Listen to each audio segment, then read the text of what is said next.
A música sempre fez parte da minha caminhada cristã desde que ela foi lançada pelo Diante do Trono.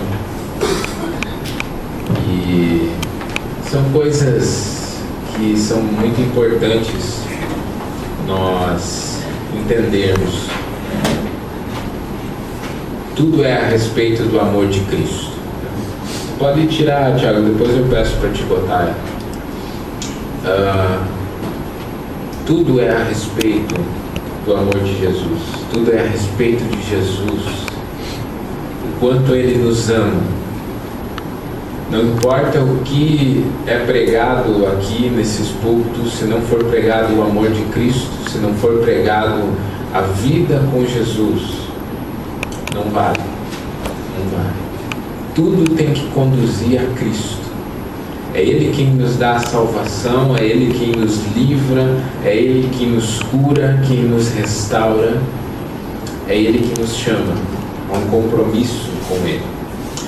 E hoje eu quero falar sobre algo que é muito importante, que é justamente esse relacionamento com Cristo.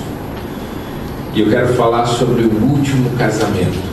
Eu quero que você abra sua Bíblia em Mateus, primeiro livro do Novo Testamento, capítulo 22, e nós vamos ler uma parábola que é bem conhecida, mas ela nos revela algo muito profundo e às vezes a gente não entende algumas coisas. E eu espero que o Senhor esteja ministrando o seu coração hoje à noite e você possa sair daqui refletindo sobre esse último casamento que vai acontecer em todos os tempos, o último casamento de todos os tempos, né?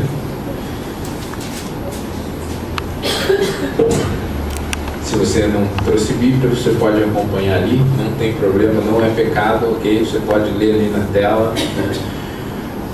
Ali está dizendo então o seguinte, né? Vou ler ali.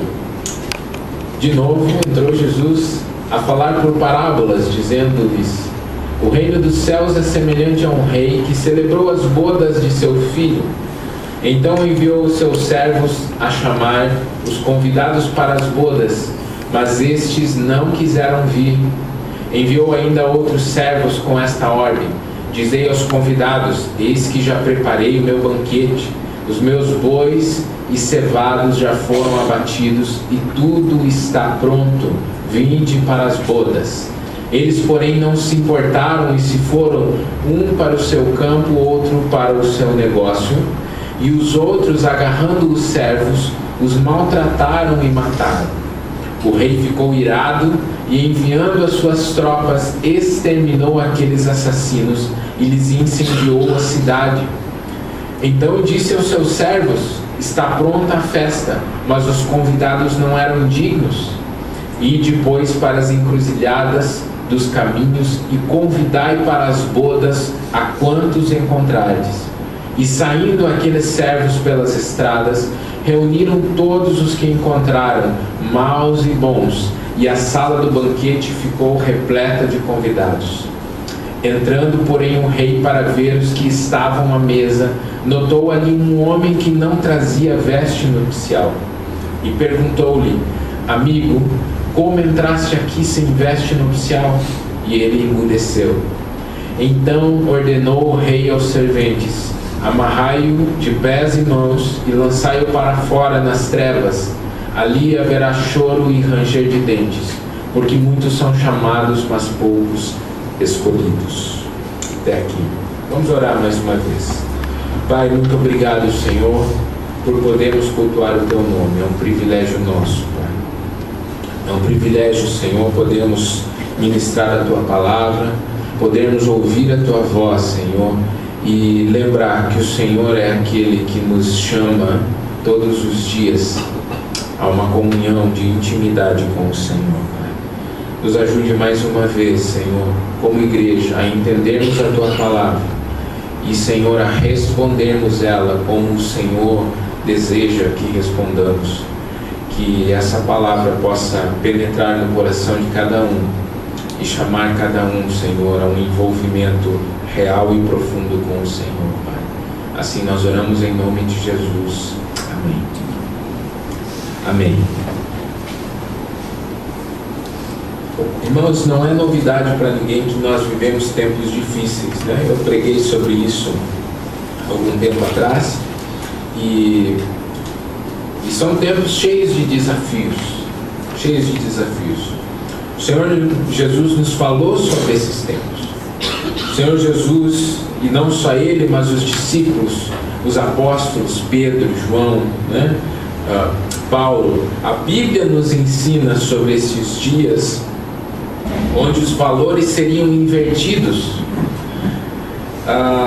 onde o amor uns pelos outros se esfriaria e o amor por Deus também se esfriaria, a tal ponto que nós chegamos, né, de ver coisas terríveis do ser humano fazendo contra outro, né? Eu vejo o quanto a maldade no coração do homem ela está estabelecida e agora aflorando, né? E a parábola das bodas, ela vai falar sobre a urgência de nós cuidarmos da nossa alma, de nós cuidarmos da nossa vida espiritual. É sobre isso que essa parábola está falando. E há algumas coisas nessa parábola que são importantes de nós destacarmos, né? E nesse texto que Jesus proferiu, né, há muito tempo atrás, vai indicar o último casamento a ser realizado. O último casamento, as bodas do Cordeiro, as bodas do Filho do Rei, do Criador dos céus e da terra.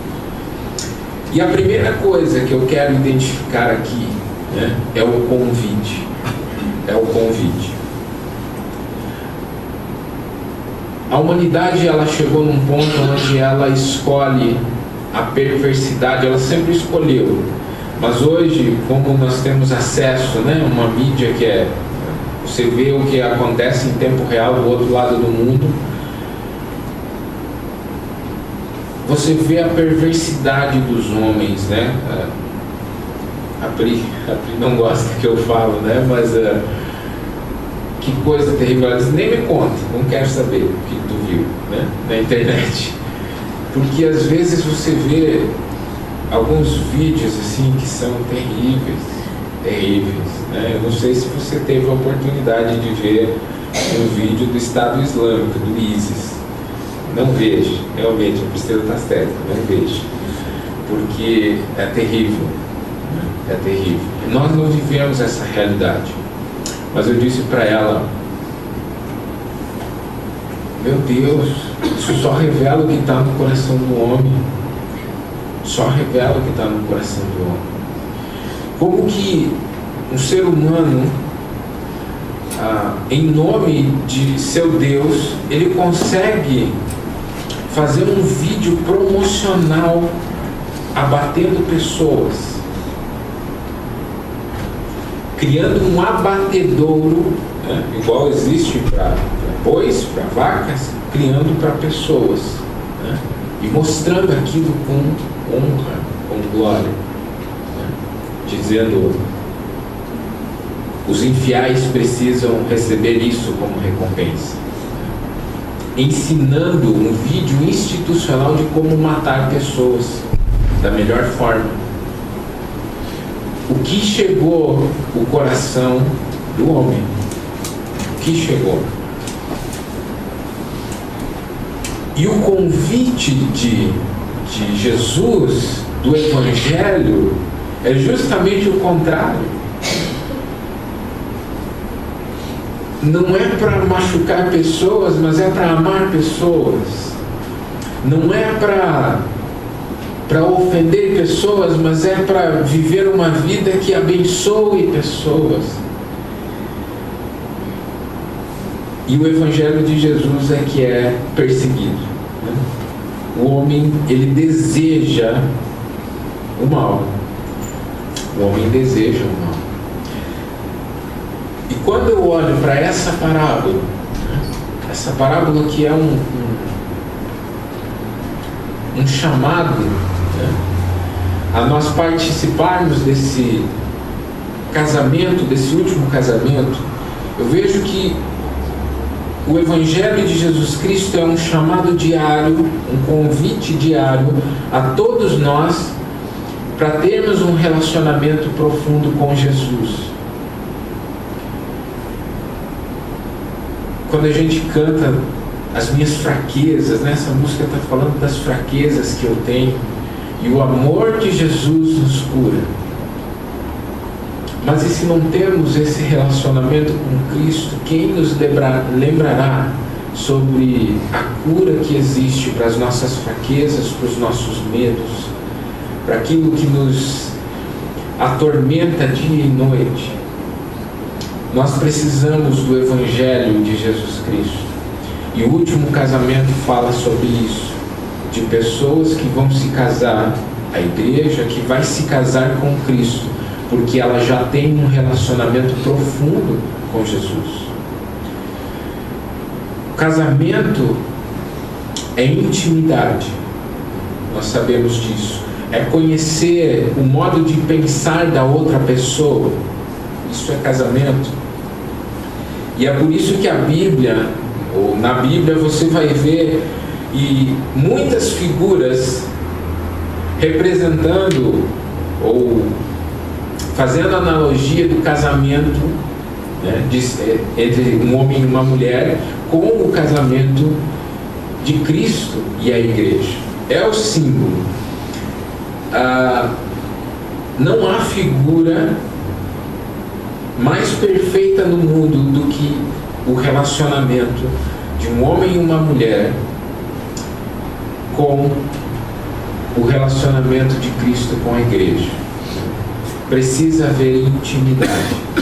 Por isso que Efésios, a carta de Efésios vai falar que o homem deve amar a esposa como Cristo ama a igreja. E a mesma coisa a mulher. Deve amar a Cristo, deve se submeter a Cristo ou ao marido, como a igreja deve se submeter a Jesus Cristo. Esse é o chamado que nós vemos na Bíblia. Uma comparação de intimidade entre a igreja de Jesus Cristo e o seu Senhor, que é Jesus, o noivo, né? Então o casamento ele acontece entre duas pessoas que se conhecem, que têm relacionamento, que andam juntos por um tempo e acabam assumindo esse compromisso do casamento. Pelo menos no nosso contexto é assim, né? Quando você vai olhar para o contexto do Oriente, nós sabemos a tragédia que é um casamento arranjado, prometido, né? Onde é passado, né, para os pais entregam a filha, né, como dote, né, por causa de um dote, né, onde não há intimidade entre o noivo e a noiva, né, entre a prometida e o prometido, né, os pais que arranjam o casamento. A gente sabe da tragédia que é. Por um acaso muito dá certo, mas é lá no Oriente por causa da cultura deles. Mas intimidade no casamento só tem quando essas duas pessoas se conhecem, né, e decidem andar juntas. O convite é para nos tornarmos íntimos de Cristo e vivermos com Ele. Esse é o chamado da parábola das bodas do Cordeiro, né? Não há intimidade em um relacionamento formal. O povo a quem foi dirigida essa parábola tinha um relacionamento formal com Cristo. Quando a gente leu ali, a gente percebeu que eles negaram, né, o convite. Eles simplesmente dizem: eu vou cuidar do meu campo, eu tenho que fazer isso, tenho que fazer aquilo, eu não quero saber do casamento, né? Os convidados não eram dignos, diz a parábola.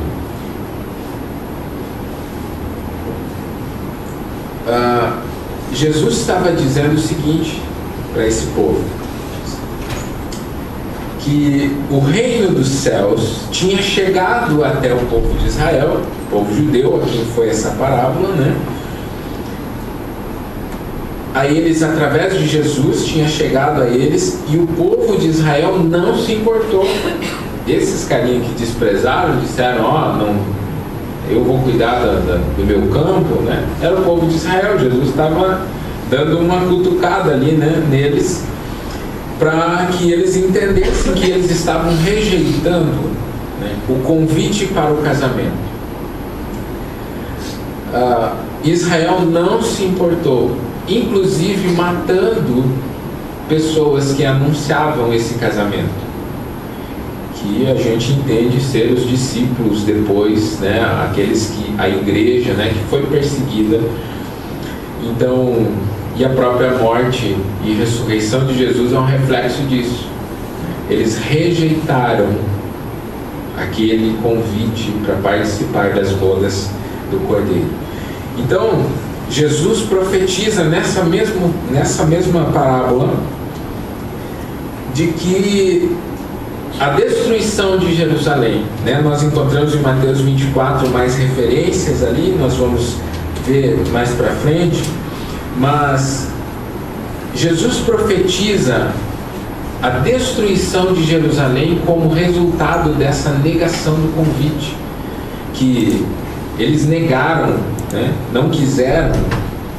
E aí nós lemos que o rei ficou irado, né? No versículo 7, e enviando as suas tropas, exterminou aqueles assassinos e lhes incendiou a cidade.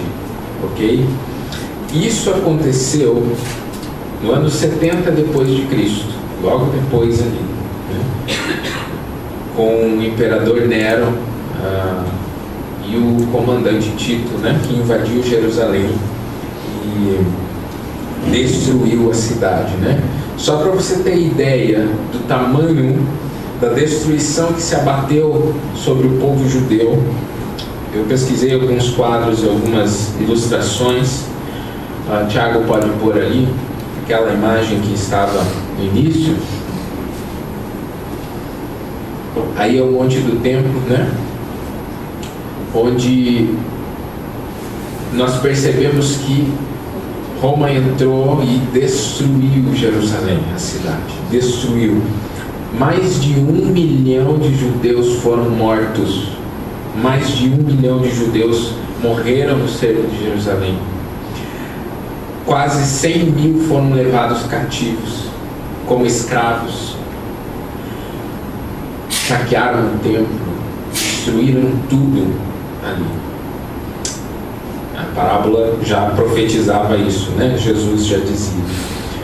No próximo slide, vocês lembram que Jesus profetizou? No próximo slide vai ter isso, mas eu quero que vocês observem. Essas são as pedras originais do templo. Quando Jesus disse que não ficaria pedra sobre pedra, essas pedras enormes que você está vendo aí não ficou, elas não eram desse tamanho.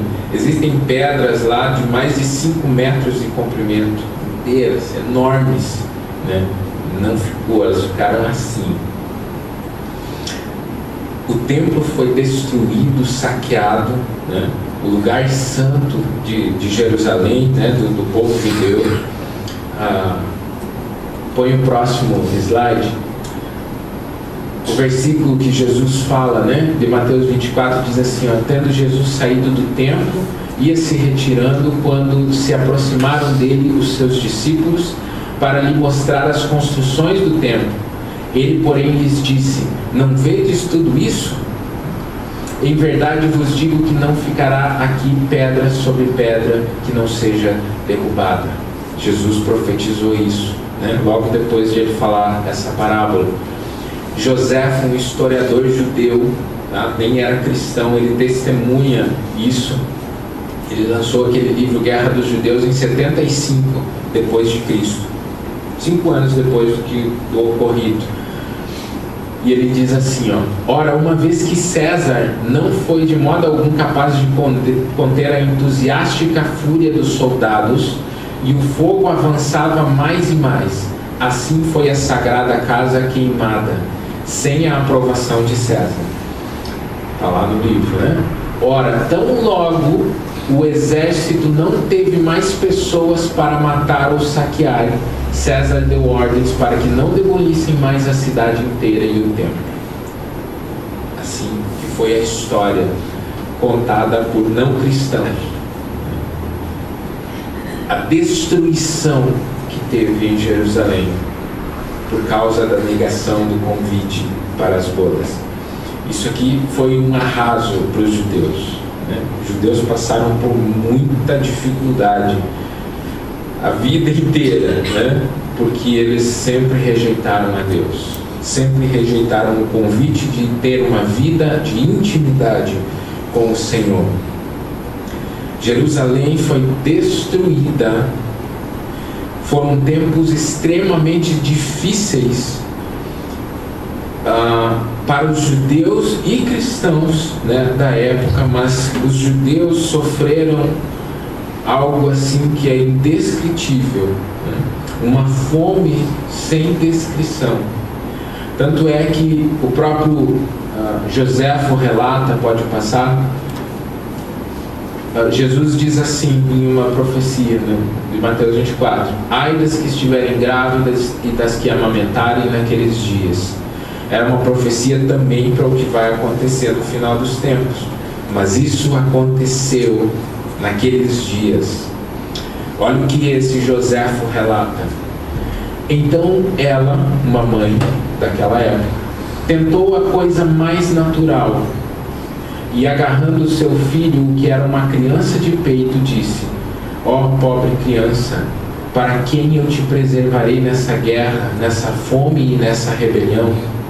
Logo que acabou de dizer isso, ela matou o seu filho e então assou-o e comeu metade dele e guardou a outra metade escondida para si.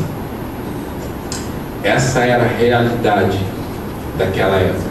Tamanha a destruição e o que se abalou sobre Jerusalém, sobre o povo judeu, por ter rejeitado o Messias.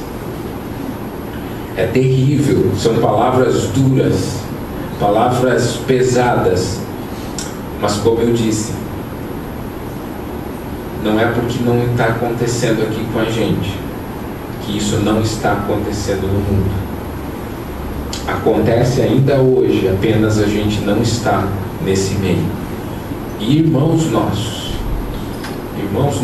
passam por essas coisas. Ligando com a nossa parábola, né? Obrigado, Tiago, pode tirar. Ligando com a nossa parábola, nós vemos que foi pela rejeição do convite para o casamento com Cristo. Israel rejeitou a Cristo. Quanto ele sofreu?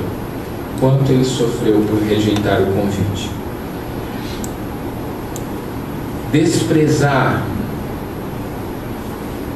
o convite para ter intimidade com Cristo nos faz definhar, nos faz apoiar-nos apenas naquilo que nós confiamos e podemos fazer, até que venha algo maior do que nós, um cerco do inimigo, e nos leva a estados como esse de fome, de tristeza, de miséria, de não mais esperança a respeito de qualquer coisa.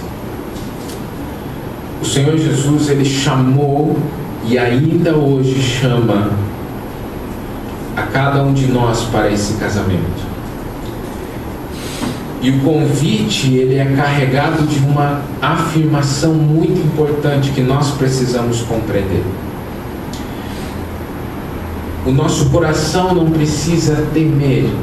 É uma palavra forte, são testemunhos fortes, porém nós não podemos temer, porque Cristo nos chama por causa do amor dele.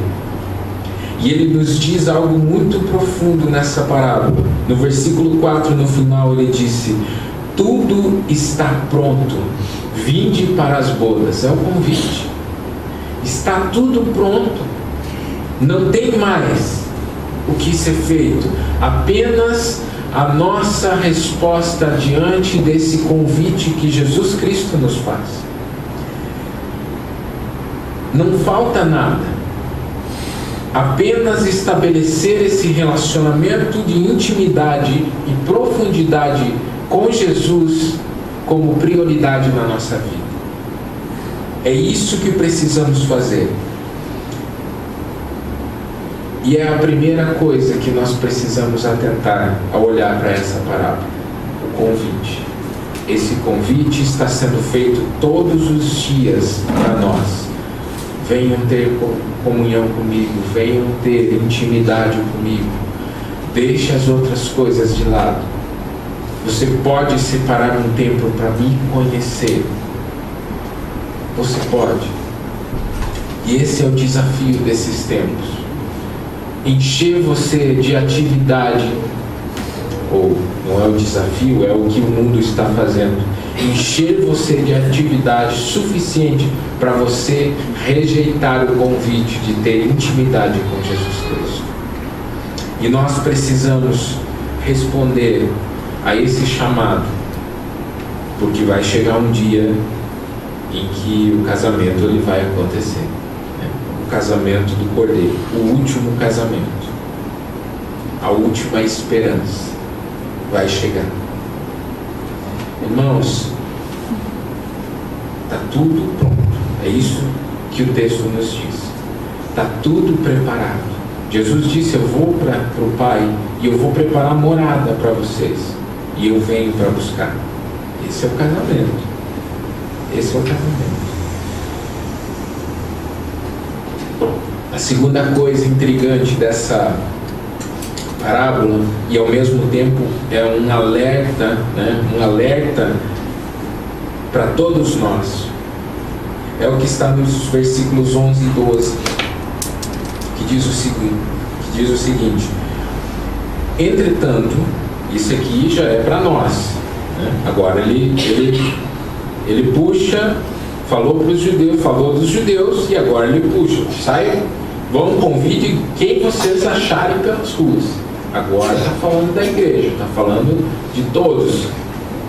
Entretanto, entrando, porém, o rei para ver os que estavam à mesa, notou ali um homem que não trazia veste nupcial, e perguntou-lhe: amigo, como entraste aqui sem veste nupcial?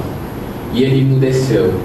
Então ordenou o rei aos serventes: amarrai-o de pés e mãos e lançai-o para fora, nas trevas. Ali haverá choro e ranger de dentes.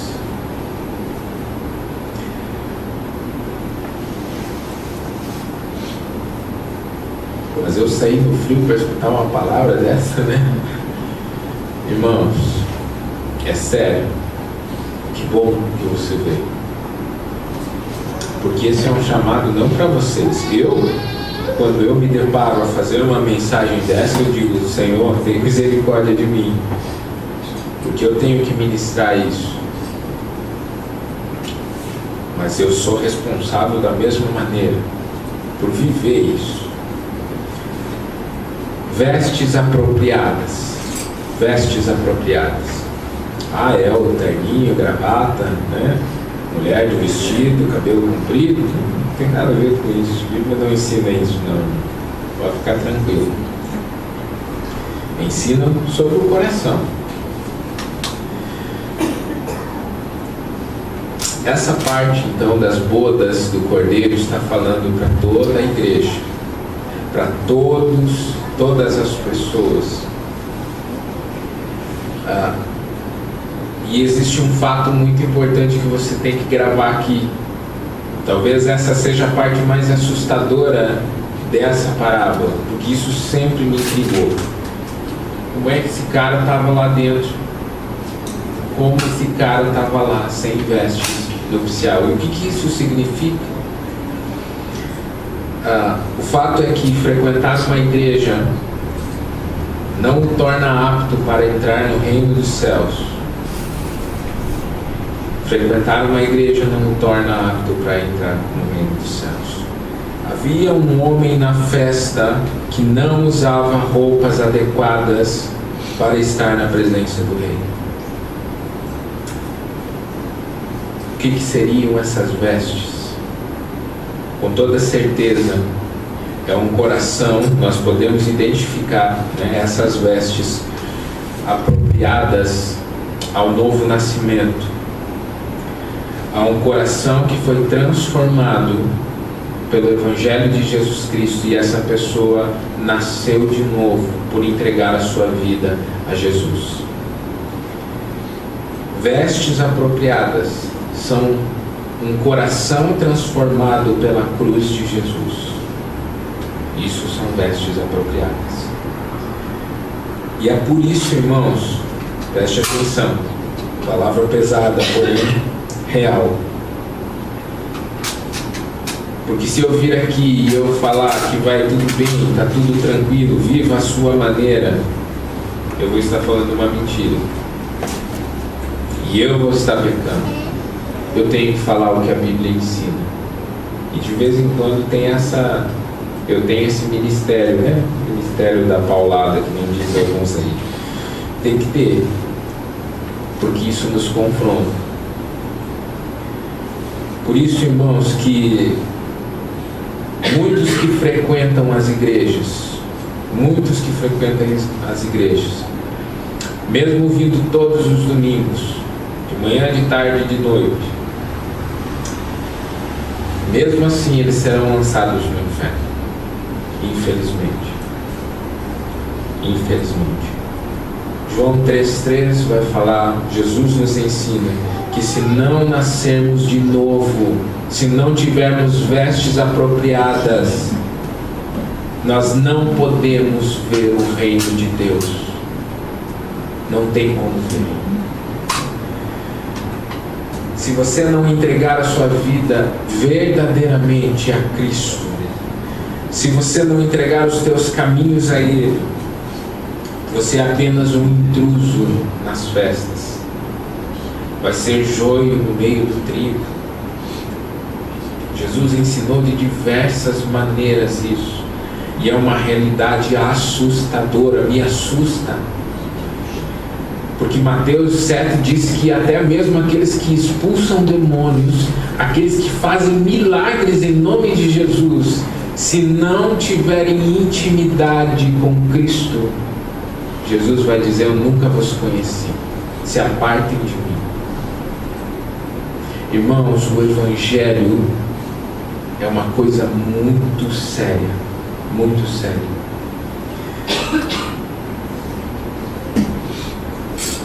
Você vai ser apenas um intruso na festa, não vai ser igreja, não vai ser a noiva de Jesus. E essa palavra sendo forte, porém é a coisa mais visível nos tempos de hoje dentro das igrejas. Agora, antes de sair, eu disse, nem tinha pensado nisso, mas agora antes de sair, dei uma mexida ali no Face. Quase todas as minhas coisas são evangélicas, vai vindo ali só coisa de cristão. E daí um desses sites cristãos, eles botaram ali, a igreja atual está muito perdida. Era a feira, que era o nome, não lembro o nome, mas era uma feira evangélica gospel sobre equipamentos sexuais para casais, né? Sex shop gospel evangélico. Irmãos, por favor, que evangelho é esse? A coisa dentro das igrejas está se perdendo o rumo, está se perdendo. Pessoas que vão à igreja, mas não têm um compromisso com Jesus. Aí elas criam, mudam o nome secular, o nome do mundo, da vida que sempre tiveram, botam um gospel ali e a coisa ficou evangélica, né? a coisa ficou santa daí, né? Por favor. Pessoas que fazem tudo na igreja, que trabalham na igreja, e não têm vida com Deus, não conhecem Jesus de verdade. Irmãos, isso é sério, isso é bem complicado. Pessoas que nunca mudaram as prioridades. Eu não tenho costume de fazer apelo para a entrega de vidas aqui na frente, sabe por quê? Eu prefiro fazer esse apelo dizendo, e você reconhecendo. Você pode orar em casa e entregar a sua vida para Jesus, você pode ir com qualquer irmão, não precisa ser com um pastor, mas você tem que assumir isso sinceramente. Não adianta você vir aqui todas as vezes, se a gente fizer apelo aqui todos os domingos, você vem aqui, você se ajoelha, você chora. Se você sair daquela porta e não mudar conforme você chorou aqui, não mudou nada. Você não foi transformado. Tem que ser sério. Cristo conhece o nosso coração e Ele nos chama todos os dias a responder esse convite, porque é algo muito sério. As prioridades na nossa vida, quando entregamos a nossa vida a Cristo, elas mudam. Elas mudam. Nós recebemos novas vestes. É isso que acontece quando as prioridades mudam. Irmãos, o rei que está celebrando as bodas do Cordeiro, as bodas do seu filho, o casamento do seu filho, leva muito a sério o estado da noiva, o estado da igreja. Ele leva muito a sério. E aí vem a pergunta crucial para nós: qual é o estado das tuas vestes? Qual é o estado? Você já foi transformado pelo Evangelho de Jesus? Você já entregou a vida para Jesus a tal ponto que Ele domina sobre você, que você chama Ele de Senhor e diz para Ele: você é meu Senhor, você pode mandar em mim, você quem diz como eu devo andar. Isso é dizer que Jesus é Senhor. Quando eu falo com alguém para falar do Evangelho de Jesus Cristo, é isso que eu falo.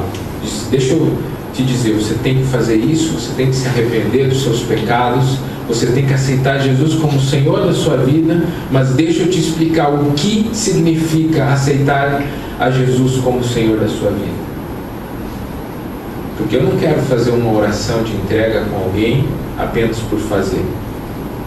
E muitos, deixa eu te falar a verdade, muitos retrocedem quando eu digo e eu explico o que é ser Senhor da sua vida. Muitos dizem: opa, deixa eu pensar um pouco mais sobre isso, porque é essa a verdade. Se você está assumindo seguir a Cristo, a primeira coisa que você faz é negar a si mesmo e tomar a cruz. E essa é a nossa missão, a nossa responsabilidade ao dizermos para Deus: eu vou te seguir. É um caminho de lutas, mas é um caminho de bênção, é um caminho de glória. Mas a gente vai morrendo aos pouquinhos. E esse é o grande desafio. Se você já foi transformado pelo Evangelho, você está voltando a se sujar na lama do pecado? Essa é outra pergunta. Alguns não foram transformados ainda, precisam se entregar a Cristo, mas outros foram transformados, assumiram Jesus como Senhor da sua vida e agora estão tomando as rédeas da sua vida de volta, se sujando com o pecado, com aquilo que a palavra de Deus condena. Nós precisamos assumir o nosso lugar. O fruto do novo nascimento estão sendo vistos nas suas atitudes: amor, bondade, misericórdia, santidade, domínio próprio, são reconhecidos no teu modo de agir em você, enquanto você caminha nesse trilhar daqui até a eternidade. A comprovação de que eu estou íntimo de Jesus e de que eu atendi ao chamado para as bodas é visto nas minhas atitudes. Essas são as perguntas a serem feitas por mim mesmo e para mim, porque eu me pergunto isso.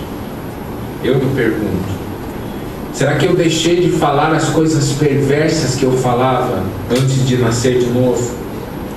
Palavras inúteis, que não edificam em nada, palavras ofensivas. A gente tinha prazer em fazer isso quando não conhecia Cristo, mas nós precisamos dar fruto de um novo nascimento.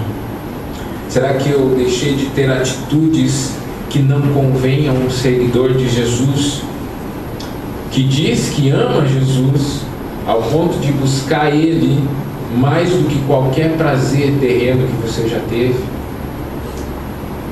Será que nós estamos assumindo esse lugar? Porque esse é o lugar de alguém que nasceu de novo. Esse é o lugar. Nós só poderemos entrar nas bodas do Cordeiro se realmente Jesus transformou o nosso coração e se realmente Ele for o Senhor da tua vida e não o teu amuleto da sorte. Estou doente, vou lá orar. Estou precisando daquela bênção, vou lá buscar o Senhor. Estou precisando de um emprego, estou precisando disso, vamos lá à igreja orar. Não é isso.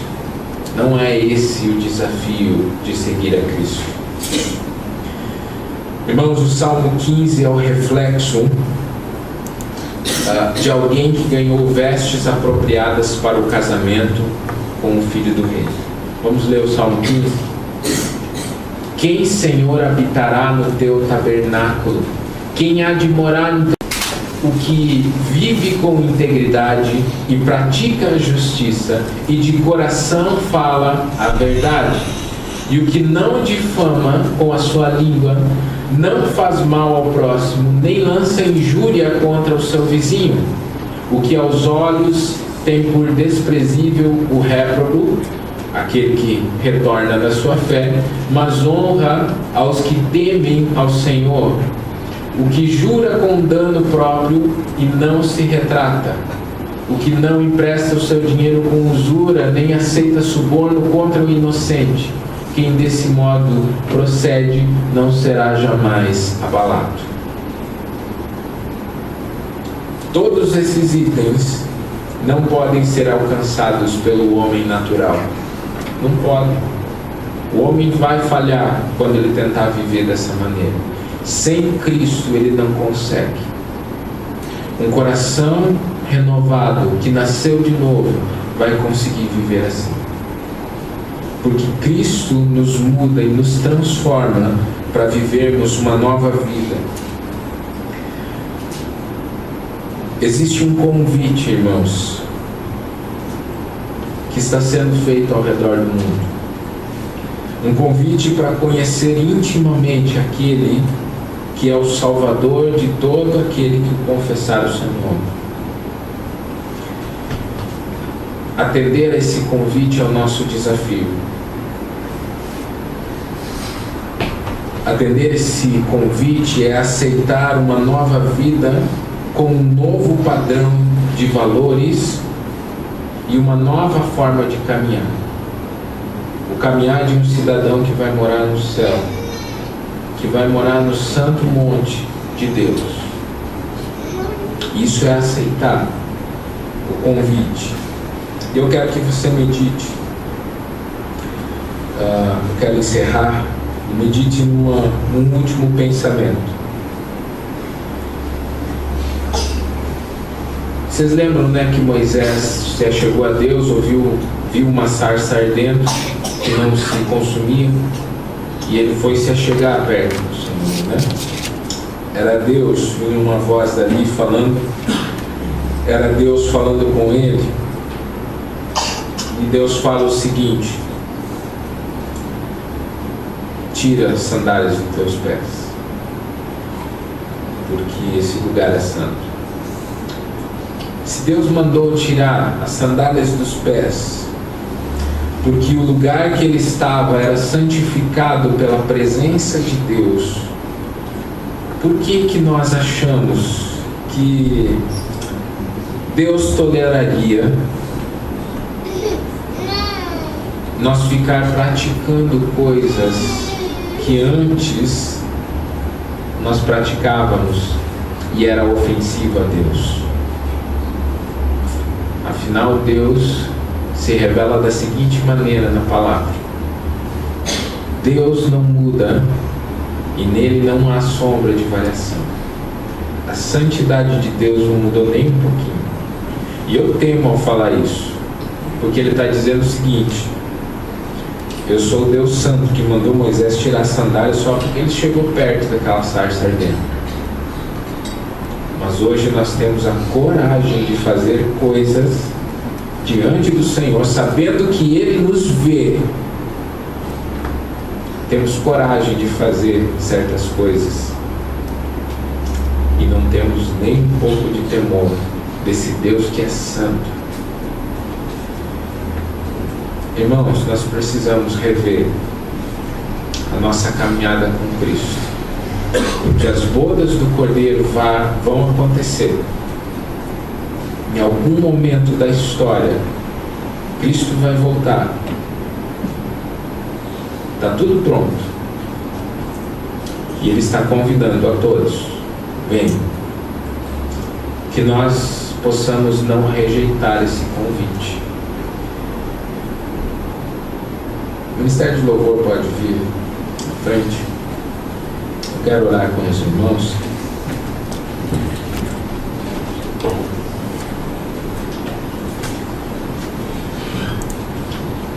E nós entendemos da seguinte maneira: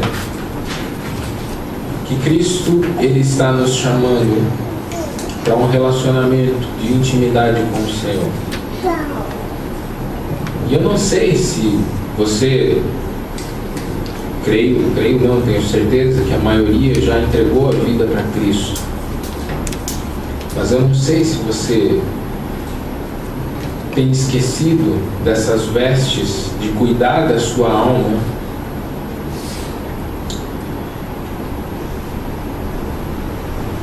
Porque nós precisamos colocar diante do Senhor as nossas vidas e dizer: Senhor, eu já recebi esse convite, eu já atendi ele, mas eu tenho deixado de cuidar dessas minhas vestes novas. Eu nasci de novo, porém eu tenho me sujado em muitas coisas. Eu quero que você feche os teus olhos, você medite sobre isso. Se você recebeu esse convite hoje, se você nunca entregou a sua vida para Cristo, você pode orar aí mesmo, como eu te falei. Pedir perdão pelos teus pecados, confessando a Jesus como Senhor e Salvador da sua vida, assumindo um compromisso com Ele. Eu quero te dizer que você vai ser salvo por causa de Cristo, do amor dele, se você fizer isso de coração. E você pode orar entregando a sua vida para Jesus hoje mesmo.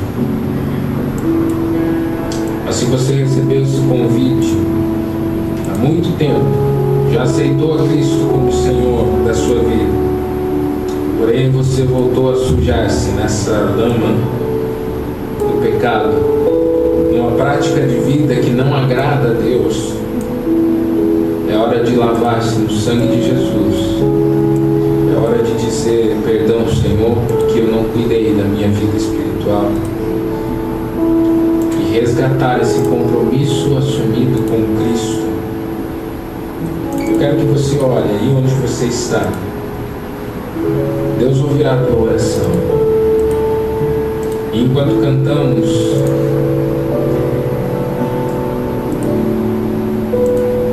você pode orar, colocar diante do Senhor o seu coração.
nosso coração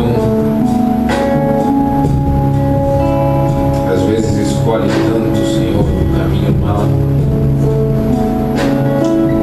Conhecemos ao Senhor, Pai, e mesmo assim escolhemos viver contrário à Tua vontade, Pai, e te pedimos perdão.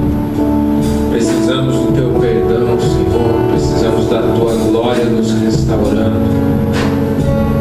Quantas pessoas, Senhor, têm se perdido porque não têm um relacionamento íntimo com o Senhor, Pai. E eu te peço em nome de Jesus que o Senhor esteja respondendo a oração de cada um que aqui orou, Senhor, e colocou o seu coração diante do Senhor, Pai. Porque a Tua palavra nos diz que se confessarmos os nossos pecados, o Senhor é fiel e justo para nos purificar de toda injustiça, Senhor. O Senhor nos perdoa, Pai. O Senhor nos dá, Senhor, a chance de termos um relacionamento verdadeiro com o Senhor, Pai. E por isso eu te peço em nome de Jesus que o Senhor restaure o coração da Tua igreja, Senhor, para que a prioridade da sua vida seja agradar ao Senhor, seja colocar, Senhor, o Teu nome em primeiro lugar, Senhor, nas suas vidas, Pai, para que cada dia, Senhor, elas encontrem refrigério, Senhor, na Tua presença. E, Senhor, se aqui alguém foi movido pelo seu coração a entregar-se a Ti pela primeira vez, que o Senhor continue a boa obra que começou hoje aqui, e que cada um possa entregar-se ao Senhor, dizendo que o Senhor passou a ser o seu dono, Pai, o seu Senhor, aquele que vai conduzir a sua vida de hoje em diante. E eu te peço em nome de Jesus que cada um possa ter o temor de reconhecer que o convite está sendo feito, e mais uma vez foi feito, e que nós precisamos nos vestir apropriadamente para esse casamento. Um casamento, Senhor, que exige um coração limpo pelo sangue de Jesus. Assim nós oramos em nome de Jesus Cristo, Senhor. Amém. Amém, irmãos. Que você possa guardar no seu coração essa palavra, porque isso diz respeito à sua vida espiritual e diz respeito à vida espiritual daqueles que estão perto de você. Se você está andando com Cristo, se você tem um relacionamento de intimidade com Cristo, você é portador do convite para as bodas. E se você não convidar o seu parente, o seu vizinho, se você não falar que esse casamento vai acontecer, ele não vai comparecer a esse casamento. Nós temos uma responsabilidade como igreja. Então, irmãos, fiquem firmes. É mais uma semana que iniciamos, se o Senhor nos permitir. E é mais uma semana que podemos fazer com que a palavra do Senhor, o Evangelho de Jesus Cristo, alcance mais pessoas. Amém, irmãos? Amém. Então, que o amor de Deus, Pai, e a graça de Jesus Cristo e a comunhão do Espírito Santo estejam